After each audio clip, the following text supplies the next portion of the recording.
بسم اللہ الرحمن الرحیم۔ اللہم صلی علی محمد نبی الامی وعلی آلہ وصحبہ وسلم تسلیما۔ میرے بچے اور دوستو السلام علیکم۔ ایک دوسرے کو دعا دینا یہ ادب کا سب سے بڑا تقاضا ہے۔ دعا دینے والے ہمیشہ بلند ہوتے ہیں، اونچے ہوتے ہیں۔ تھوڑی سی دیر بیٹھ کر غور کرتے ہیں کہ ابتدا کہاں سے ہوئی اور اس کائنات کی نیسیسٹی کیا تھی۔ غور و فکر کریں، جب کچھ نہ تھا تو خدا تھا۔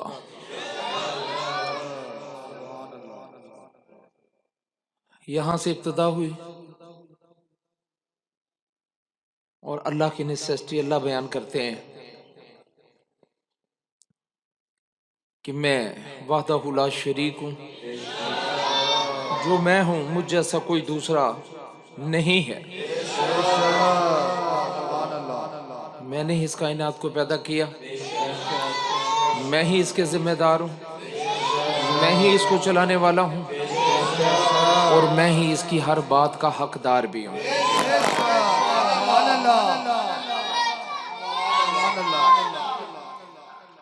بات یہاں سے شروع ہو گئی اور ابتدا محبت سے ہوئی۔ اللہ کے دل میں محبت ہی محبت تھی، اللہ کے دل میں پیار ہی پیار تھا، لیکن اس محبت والے نے اور پیار والے نے محبت ہی کو چاہا، پیار ہی مانگا۔ اللہ تعالیٰ نے حضرت انسان کو عزت بخشی اور پھر اللہ تعالیٰ نے بتایا کہ سب سے زیادہ عزت والی ذات اللہ کی ہے۔ عزت احترام کا نام ہے، عزت پہچان کا نام ہے، عزت اکرام کا نام ہے، عزت ادب کا نام ہے۔ دنیا میں وہ لوگ جو ادب کرتے ہیں اور ادب کرواتے ہیں یہ سب سے اوپر ہے۔ وہ لوگ جو ذات پرستی میں گم ہیں، گناہ کرتے ہیں اور گناہ کرواتے ہیں، یہ سب سے ذلیل و رسوا ہے، نیچے ہیں۔ نافرمان لوگ، ناسمجھ لوگ۔ انبیاء کی کہانی ہم قرآن میں پڑھتے ہیں، آدم علیہ السلام کی باتوں سے لے کے نوح علیہ السلام، شیس علیہ السلام، ادریس علیہ السلام، موسیٰ کلیم جیسی پاک ہستیوں کی باتیں سنتے ہیں، عیسیٰ روح اللہ کی باتیں سنتے ہیں، اور سب سے بڑی دستاویز جو کائنات میں اللہ کے بعد سب سے بڑے عزیز ہوئے، عظیم ہوئے، ہمارے پیارے نبی آقا دو جو حضرت محمد مصطفیٰ صلی اللہ علیہ وآلہ وسلم۔ آج جب ہم آپ کی باتیں سنتے ہیں تو آپ فرماتے ہیں کہ ادب و لحاظ اور عبادت، یہ تین چیزیں ایسی ہیں جو آپ کو اللہ کا قرب دلواتی ہیں۔ ان چیزوں سے آپ راہ سلوک سے ہوتے ہوئے اپنے خالق حقیقی، مالک ملک، مالک کل سے جا ملتے ہو۔ پھر قرآن دوسری طرح سے گواہی دیتا ہے کہ جو لوگ ایسا کرتے ہیں وہ لوگ ہر حزن، ہر برائی، ہر نقصان، ہر پریشانی، ہر دکھ سے بچ جاتے ہیں۔ پھر جب نظر اٹھا کر ان لوگوں کی طرف دیکھتے ہیں جو ایسا کر گزرے تو تب بھی ہم یہی دیکھتے ہیں کہ جو کچھ کہا گیا، جہاں سے ابتدا ہوئی بات وہی ہے۔ جن لوگوں نے ایسا کیا، ادب کے تقاضے پورے کیے، عبادت الہیہ کو بجا لائے، اپنے مالک کو پہچانا، چھوٹے بڑے میں تمیز نکالی، اچھے برے میں تمیز رکھی، اچھے کو اچھی جگہ رکھا، برے کو بری جگہ رکھا، وہ لوگ بڑے بڑے تاجور ہوئے۔ تمام نشانات ہمارے پاس موجود ہیں، تمام داستانیں لکھی ہوئی ہیں۔ ہر چیز گواہی دے رہی ہے. Necessity is the mother of invention. ضرورت ایجاد کی ماں ہے. اللہ نے اس طریقے پہ اس کائنات کو بنا دیا. سانس بند ہو رہا ہو تو سانس کھینچنے کی ضرورت پڑ جاتی ہے. موت سر پہ آ جائے تو زندگی کی ضرورت پڑ جاتی ہے. ہدایت ناپید ہو جائے تو عبادت کی ضرورت پڑ جاتی ہے.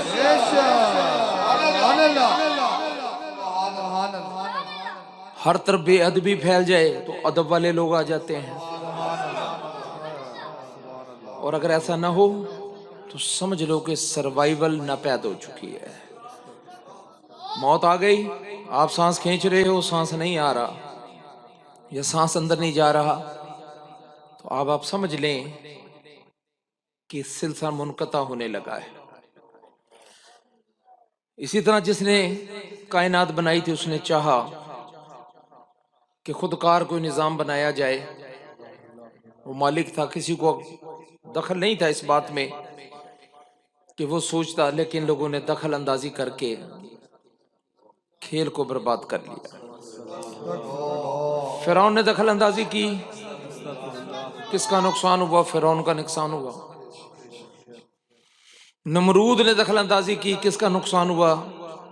نمرود جوتیاں کھا کھا کر دنیا سے رسوا ہو کے نکل گیا. جب یہ لائن ہم دیکھتے ہیں جن کے رخ نیگیٹو کی طرف ہیں، بات ہے رخ کی. کھڑے آپ کہیں بھی ہیں،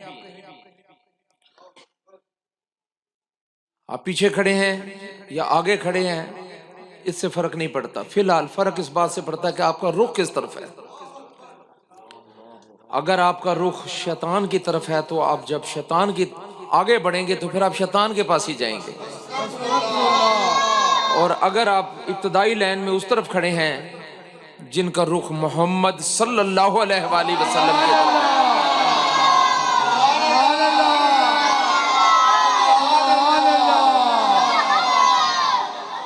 تو وہ جب بھی قدم اٹھائیں گے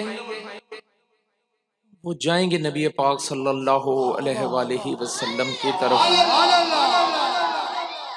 آپ غور کر کے دیکھ لیں، بڑے بڑے بادشاہ آئے ہیں، بڑی بڑی باتیں کی، آج ان کے تذکرے بھی زمین پر موجود نہیں. جن کے آنے پر ملک شہنائیاں بجاتے تھے، بینڈ بجاتے تھے، شادیانے بجاتے تھے، آج وہ ان کے نام و نشان تلاش کیے بھی نہیں ملتے. اس کا مطلب ان کے کھیل ذاتیات پہ مبنی تھے، جھوٹ پر مبنی تھے، اور جھوٹ کو اللہ ناپید کر دیتا ہے اور سچ جھوٹ کا سر توڑ دیتا ہے.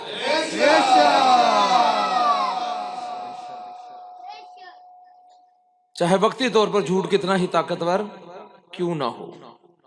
اور بات یہ یاد رکھنے والی ہے کہ آپ کا رخ کہاں ہے، کس طرف ہے. آپ نماز پڑھتے ہو، نماز ایک آج تو آپ دیکھتے ہو ایک بہت پیچیدہ ترین مسئلہ بن گیا ہے. مسجدیں خالی ہیں، ویران ہیں،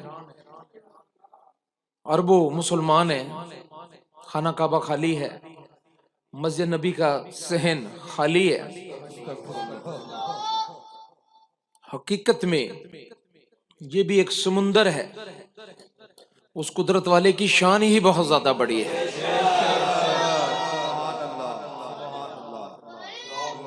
اس نے اتنی گہرائی رکھی ہے کہ جہاں پہنچ کر مومن اپنی معراج حاصل کر لیتا ہے. کوئی 2 فٹ نیچے چلا جائے، کوئی 100 فٹ نیچے چلا جائے، لیکن نماز ایک ایسا سمندر، ایک ایسی گہرائی ہے. طاقتور سے بھی طاقتور آدمی کو اللہ نے جو قوت دی ہے، دانائی دی ہے، حکمت دی ہے، رحمت دی ہے، برکت دی ہے، قوت دی ہے، جسمانی پاورز عطا کی ہیں، روحانی طاقتیں عطا کی ہیں، رحمانی پاوریں عطا کی ہیں، رحیمیت عطا کی ہوئی ہے. تو اللہ بڑا فیاض ہے. اللہ کے تو بندے بڑے فیاض ہیں، تو اللہ کی شان کا کیا عالم ہو.